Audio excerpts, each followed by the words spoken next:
नमस्कार दोस्तों, स्वागत है आपका हमारे आज के YouTube ब्लॉग में। और आज के YouTube ब्लॉग में लेके आ गए हैं हम शिव जी की बहुत ही प्यारी सी सुंदर सी कथा लेकर। आज की कथा एक आलसी व्यक्ति के ऊपर है। जो लोग आलस करते हैं वो लोग इस कथा को जरूर सुनिएगा और उनके जो मार्गदर्शन है मैं आज करने आई हूँ इस कथा के माध्यम से। तो सावन सोमवार में, सावन के महीने में शिव कथा सुनने से शिव जी का साक्षात आशीर्वाद मिलता है। ये बात मैं हमेशा कहती चली आई हूँ, आप भी यही कहूंगी। तो चलिए शुरू करते हैं इस प्यारी सी कथा को। एक समय की है कि एक गांव में एक रामदास नाम का जो है व्यक्ति रहता था, जो कि अपनी एक बेटी और अपनी पत्नी के साथ उस गांव में रहा करता था। तो वो रामदास नाम का जो व्यक्ति था वो बहुत ही आलसी था, लेकिन वो सारे काम को छोड़कर उसमें एक खासियत थी कि वो भगवान शिव का बहुत बड़ा भक्त था और वो सारे कामों को छोड़कर भगवान शिव की आराधना करने के लिए मंदिर अवश्य जाता था। चाहे आंधी आए, तूफान आए, कुछ भी आए, वो सुबह उठकर अब स्नान आदि करने के बाद वो शिव जी के दर्शन करने मंदिर जरूर जाता था। इसी तरह से, लेकिन वो इतना आलसी था कि वो घर के कामों को इनसे निवृत्त करता था। उसकी पत्नी भी उसकी इस आदत से बहुत ज्यादा दुखी रहती थी। वो घर के सारे कामों को उसकी पत्नी को ही करना पड़ता था। वो इतना आलसी था कि वो दूसरों पर निर्भर रहता था। कोई भी काम के लिए बोला जाए तो वो दूसरों से कहता था, खुद भी कोई काम करने के लिए कभी राजी नहीं होता था। और दिन भर मंदिर से आने के बाद दिन भर वो सोता था। इसी तरह से उसका ये नियम बन गया था। तो शिव जी और पार्वती जी बातें करने लगती है। माँ पार्वती बोलती है, भोलेनाथ जी, आपका ये भक्त कैसा अजीब भक्त है। ये पूरा दिन सोई रहता है, ना ही अपने काम नियमित रूप से करता है, ना ही कुछ करता है। इतना आलसी व्यक्ति है और ये आपका भक्त है, तो इसको सर कुछ तो मार्गदर्शन दीजिए, कुछ तो कहिए शिव जी इससे कि ये अपने सत्य मार्ग पे चलने लगे। अब इसकी आंखें खोलिए। तो शिव जी बोले, देवी ठीक है, समय आने पर इसकी आंखें जो है, इसको मार्गदर्शन कराना पड़ेगा, इसकी आंखों को खोलना पड़ेगा। इस तरह से शिव जी ने एक योजना बनाई। और एक दिन की बात है कि वो आलसी व्यक्ति जो था, वो रामदास था, वो अपने पलंग पे सो रहा था। उसकी बीवी जो थी उसको बार बार झकझोर रही थी कि उठो, खेतों की फसल खड़ी हो गई, अगर आज खेतों की फसल नहीं काटी गई तो जानवर फसल को खा जाएंगे। लेकिन रामदास पर तो भैया था आलसी, उस पर कोई भी असर नहीं हो रहा था। वो कितनी भी उसकी बीवी कुछ कहती रही, लेकिन वो कुछ भी नहीं सुन रहा था। वो अपनी धुन में, मस्ती में, सोने में लगा था। उसने सारी बातों को नजरअंदाज कर दिया। लेकिन वो पत्नी थी जो उसकी इतनी ज्यादा परेशान हो चुकी थी, इतनी ज्यादा दुखी हो चुकी थी, वो बाहर गई, उधर से वो बाल्टी लेकर आई और उसने रामदास के ऊपर वो बाल्टी डाल दी। इस तरह से रामदास जो गीला हो गया तो वो तुरंत गुस्से में खड़ा हुआ और उसने अपनी पत्नी से बहुत लड़ाई की। उसने कहा कि तुमने ये ठीक नहीं किया। इस तरह से वो रोकर चिक कर सीधा मंदिर की ओर निकल जाता है। रामदास वहां मंदिर में जाता है, शिव जी के सामने हाथ जोड़कर बहुत ही रोता है कि हे शिव जी, तूने मुझे ऐसी ये बीवी दी, ऐसा जीवन क्यों दिया। मुझे कुछ ऐसा दे, वैसा वरदान दे कि मैं अपने जीवन में कुछ कर पाऊं और मेरे जो काम है वो मेरे पूर्ण होते रहे। शिव जी, मैं अपनी जिंदगी से बहुत ज्यादा थक गया हूँ। इस तरह से कहकर वो रोने लगता है। तभी वहां शिव जी जो है वो प्रकट होते हैं। वो कहते हैं कि तुमने मेरी बहुत आराधना की, बहुत ही पूजा की है, सावन के महीने में तुमने मुझ पर जल चढ़ाया है। इस तरह से उन सब का मैं तुम्हें फल देने आया हूँ।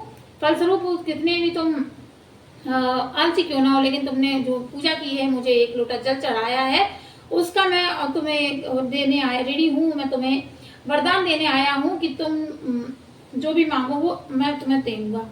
तो रामदास होता है वो शिव जी से कहता है कि मुझे ऐसी चीज दीजिए जिससे कि वो मेरे सारे घर के काम होने लगे और इस तरह से मेरे घर में जो कलेश है वो भी होना खत्म हो जाए। तो शिव जी उसको तथास्तु बोलते हैं और शिव जी उसको एक छोटा सा त्रिशूल देते हैं। वो कहते हैं कि ये लो, तुमने जो मेरी सेवा की है, मेरे साथ भक्ति भाव से मुझे पूजा किया, किसी भी स्थिति में की हो, लेकिन तुमने मुझे पूजा है, तो ये त्रिशूल ले जाओ। ये त्रिशूल तुम जहां भी रख दोगे, जिस भी काम के लिए रख दोगे, वो काम तुम्हारा वहीं सफल होगा। और इस तरह से वो शिव जी का ये त्रिशूल लेकर शिव जी उससे एक बात और बोलते हैं कि अगर ये त्रिशूल से तुम जिस दिन बोल दोगे कि बस अब मत करो, काम करने के लिए रोकोगे, उसी दिन ये त्रिशूल मेरे पास वापस चला आएगा। इस चीज का तुम ध्यान रखना। तो शिव जी की ये बात सुनकर रामदास जो होता है, हाँ में सरला देता है और त्रिशूल लेके खुशी खुशी अपने घर चला जाता है। अब तो भाई रामदास का काम ही सारा आसान हो गया। जहाँ ही त्रिशूल रख देता, वहीं कुएं के पास रखता तो कुएं से पानी निकल आता, घर में रखता तो घर की साफ सफाई का काम हो जाता। इसी तरह से खेतों में रखने जाता त्रिशूल तो खेतों का काम हो जाता। इस तरह से वो इतना खुश था कि उसके घर में जो कलेश था वो भी खत्म हो गया था। तो भैया एक दिन उनकी बीवी थी वो मायके चली गई और वो घर में अकेला था। अकेला होने के कारण अब वो थोड़ा सा उसको भूख लगी तो उसने त्रिशूल से कहा कि चलो मेरे लिए भोजन पकाओ। तो त्रिशूल भैया चूल्हे पे रख दिया, तो त्रिशूल ने अपने काम शुरू कर दिया और वो जो भी काम कहता था उसको उससे पहले ही बता देता था कि ये इतना काम करने के बाद रुक जाना है। तो इस तरह जैसे कुएं में पानी खींचना है तो वो कहता था 4 बाल्टी पानी खींच के रुक जाओ, तो 4 बाल्टी पानी खींच के वो रुक जाता था। इसी तरह खेतों में भी बताता था कि इतनी जगह की कटाई करके रुकना है, तो वो पहले से ही बता देता था। तो इस तरह से भगवान शिव जी ने बोला ही था उससे कि काम जो करवाए उसको रोकने के लिए मत कहना, अगर रोकने के लिए तुमने कह दिया तो ये मेरे पास वापस आ जाएगा। उसको वो वरदान था, वो याद था, शिव जी की बात याद थी। तो इस तरह से वो बात ही हो ही रही थी, तो उसको लगी भूख, तो उसने चूल्हे पे त्रिशूल से कहा मुझे भोजन पका दो। भैया त्रिशूल ने भोजन पका के थाली सामने रख दी। अब वो ठहरा आलसी, तो अब वो ये सोचने लगा, आलस की उसकी सीमा थी वो बढ़ने लगी। अब वो ये सोचने लगा काश मुझे खाना ना पड़ता और ये खाना मेरे भोजन मेरे पेट में चला जाता। अब भैया इतना आलसी था तो उसको आलसी को तो यही सब सूझेगा। उसने त्रिशूल से बिना याद किए ये कह दिया कि ये थाली जो है खत्म होने के बाद तुम रुक जाना। उसने ये कहने की बजाय बोल दिया कि मेरे पेट में जो भी स्वादिष्ट स्वादिष्ट भोजन है वो मेरे पेट में आते जाए। अब तो त्रिशूल ने भैया बात को पकड़ ली और उनके जो थाली का भोजन था वो तो चला ही गया, क्योंकि वो भूल गए थे कि थाली की भोजन की ही बात कहनी है त्रिशूल से। अब उसके बाद भैया उनके मुंह में जो थे स्वादिष्ट स्वादिष्ट भोजन त्रिशूल द्वारा मुंह में जाने लगे। लड्डू, पेड़े, रसगुल्ले, खीर, पूरी, अन्यत्र कहीं से भी ऊपर त्रिशूल ला के खाना जो भोजन था उनके मुंह में जबरदस्ती, और उनके खाया ना जाए, मुंह करे और उनके मुंह में फिर से भोजन आया मुंह करे। इस तरह से त्रिशूल जो था भैया वो अपने काम, अगर उसने रोका वो उसको ये लालच था अगर मैं रोक दूंगा तो ये वापस शिव जी के पास चला जाएगा, तो भैया रोकना वो कहना भूल ही गया था कि तुम्हें कब रुकना है। और इस तरह से त्रिशूल जो है उनके मुंह में खाना ठूंसता गया। इस तरह से उनका जो पेट था इस तरह से बढ़ गया। उसी वक्त उनकी बीवी भी आ जाती है। बीवी देख के कहती है स्वामी इस त्रिशूल को रोकिए, नहीं तो आपकी हालत खराब हो जाएगी। और उनका जो सर था वो दर्द के मारे फटा जा रहा था और पेट था वो फूलता चला जा रहा था। अब तो रामदास बड़ा परेशान हो गया। जब उसको ज्यादा ही परेशानी होने लगी वो बोला अगर मैं त्रिशूल को जाने देता हूँ तो मेरे सारे कार्य से अब मैं क्या करूँ। वो बड़ी धर्म संकट में फंस जाता है। लेकिन फिर बाद में जब तबीयत ज्यादा ही खराब होने लगती है तो उनको आदेश रामदास जो होता है त्रिशूल को आदेश देता है कि बस अब रुक जाओ तुम। जैसे ही रामदास त्रिशूल को आशीर्वाद देता है त्रिशूल वहां से गायब होकर शिव जी के पास वापस चला जाता है।